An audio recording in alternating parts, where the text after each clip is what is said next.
Pemilu 2024 semakin dekat, sinyal reshuffle menguat. Kapan dan siapa menteri yang akan diganti oleh Presiden Joko Widodo? Kita akan membahasnya bersama dengan pengamat politik dan juga Direktur Eksekutif Carta Politika Yunarto Wijaya. Selamat malam Mas Toto. Selamat malam. Mas Toto, kalau dari survei Carta Politika yang tidak puas ini paling banyak menteri siapa, Mas?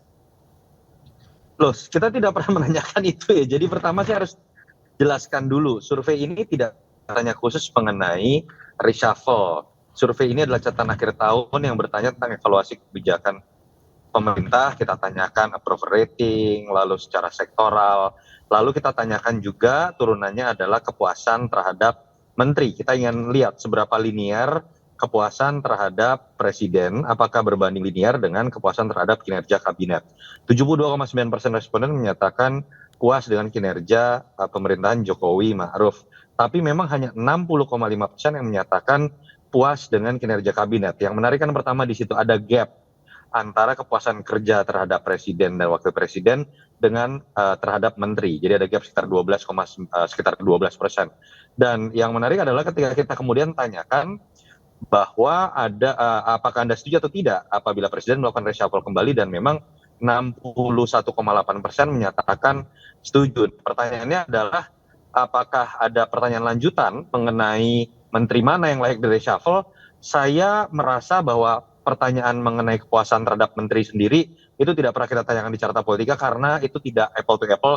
Biasanya kecenderungan kepuasan itu akan lebih tinggi kepada menteri-menteri yang tingkat popularitasnya lebih tinggi. Menteri yang udah lama seperti Sri Mulyani, menteri-menteri yang berasal dari parpol seperti Pak Prabowo. Itulah kenapa kemudian kita tidak bertanya sampai kemudian nama-nama menteri tersebut.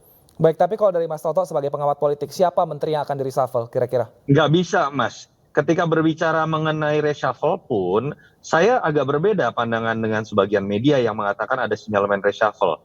Kalau kita lihat, saya sudah lihat video utuhnya. Kenapa saya perlu melihat? Karena wartawan pada saat doorstop yang bertanya mengenai isu reshuffle ini menggunakan basis argumentasi, ada data dari survei Carta Politika lembaga saya. Dan dalam doorstop itu kemudian Pak Jokowi ditanyakan, ada hasil survei dari Carta Politika yang menyatakan mayoritas responden kemudian menginginkan adanya reshuffle. Apakah ada kemungkinan reshuffle? Pak Jokowi hanya menjawab satu kata, mungkin. Jadi artinya menurut saya ini sih pertanyaan yang sifatnya spontan dalam doorstop. Beda cerita kalau kemudian Pak Jokowi dalam pidato politiknya sengaja menyelipkan isu mengenai reshuffle. Sama seperti tadi apa yang terjadi pada pidato di HUT Hanura, Pak Jokowi sengaja menyelipkan kalimat terkait politik, ada upaya penggagalan yang dituduhkan kepadanya. Nah, menurut saya itu sebuah sesuatu yang ingin memang diberikan sinyalemen oleh Jokowi. Tapi tentang reshuffle sudah beberapa kali sebetulnya situasi seperti ini terjadi. Saya sih malah belum melihat sinyalemen kuat dari Pak Jokowi dalam waktu dekat akan melakukan reshuffle hanya dikarenakan kejadian doorstop tadi. Tapi kalau dari survei apakah juga diketahui, Mas, bidang mana yang tidak puas warga ini mengenai kinerja dari kabinet? Kalau terkait dengan kabinet kita tidak tanyakan secara khusus. Kita bertanya lebih kepada analisis sosiotropik terhadap kinerja pemerintahan, lalu kemudian kita bedah secara sektoral. Memang kalau dilihat sebetulnya ada kenaikan secara merata di semua sektor ya. Pertama, kepuasan publik secara menyeluruh dari angka 3% di bulan September pasca kenaikan BBM naik ke bulan November menjadi 69% dan kemudian naik kembali di angka 72,9%. Dan saya pikir ada beberapa lembaga survei lain yang melakukan survei di bulan Desember, angkanya ada rentang yang bisa dikatakan sama. Dan penjelasannya menurut saya simpel. Salah satu hipotesanya adalah keberhasilan pemerintah untuk menekan efek multiplier dari kenaikan BBM yang biasanya berimplikasi pada daya beli atau angka inflasi. Kita tahu misalnya angka inflasi memang naik di bulan September dalam data month to month di angka 1,17%, tapi kemudian di bulan Oktober langsung menjadi deflasi di angka 0,11%. Padahal kalau kita mau bandingkan misalnya dengan masa pemerintahan SBY tahun 2005 ketika kenaikan BBM juga terjadi, inflasi tahunan itu bahkan mencapai angka 17%, sementara saat ini kita masih di angka sekitar 5%. Mungkin itu yang bisa dijadikan sebuah hipotesa ya, kenapa kepuasan publik ini bisa naik.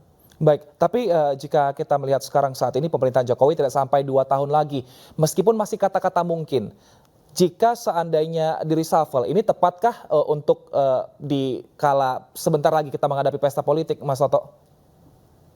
Iya, ketika berbicara reshuffle ini kan sebenarnya hak prerogatif yang kalau kita mau analogikan dengan sederhana, sama seperti hak yang diberikan secara absolut kepada seorang CEO dalam perusahaan untuk bisa mengganti karyawannya kapanpun.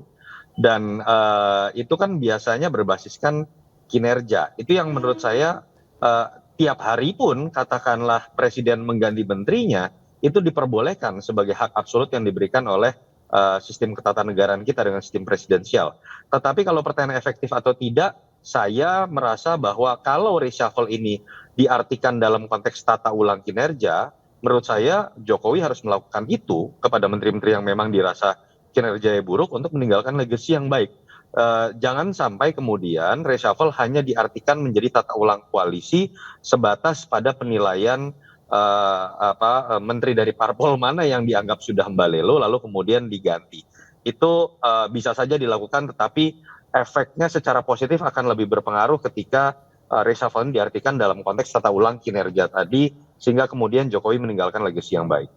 Baik, tapi seandainya ada persepsi dari partai politik yang ternyata menyatakan bahwa ini untuk menarik partai menjadi koalisi, apa yang harus ditanggapi presiden untuk menanggapi hal itu? Iya, yang saya sebutkan tadi ya, saya berharap presiden lebih fokus pada upaya meninggalkan legacy dan tidak berhenti pada upaya tata ulang koalisi. Karena kalau iya itu yang terjadi, presiden hanya lebih dilihat sebagai pemimpin koalisi, bukan sebagai presiden. Nah, misalnya kalau pertanyaannya masuk kepada hal yang konkret terkait banyak yang mengkaitkan ini, apakah ini sinyalmen keluarnya Nasdem dan 3 menteri Nasdem misalnya dalam konteks ketika mereka mendeklarasikan Anies Baswedan yang dianggap berseberangan dengan Jokowi. Saya melihat sebetulnya dalam konteks Nasdem sah-sah saja. Nasdem kemudian mendeklarasikan Anies Baswedan, itu bobotnya sama dengan Gerindra mendeklarasikan Pak Prabowo atau Golkar mendeklarasikan Mas Erlangga Hartarto. Tapi kalau nanti betul Nasdem mendeklarasikan dirinya bergabung dalam koalisi perubahan bersama 2 partai oposisi, harusnya menurut saya secara kode etik lebih baik Nasdem keluar dari barisan koalisi, karena artinya mereka sudah fokus pada membangun koalisi dengan pemerintahan yang Baik, sekarang. baik.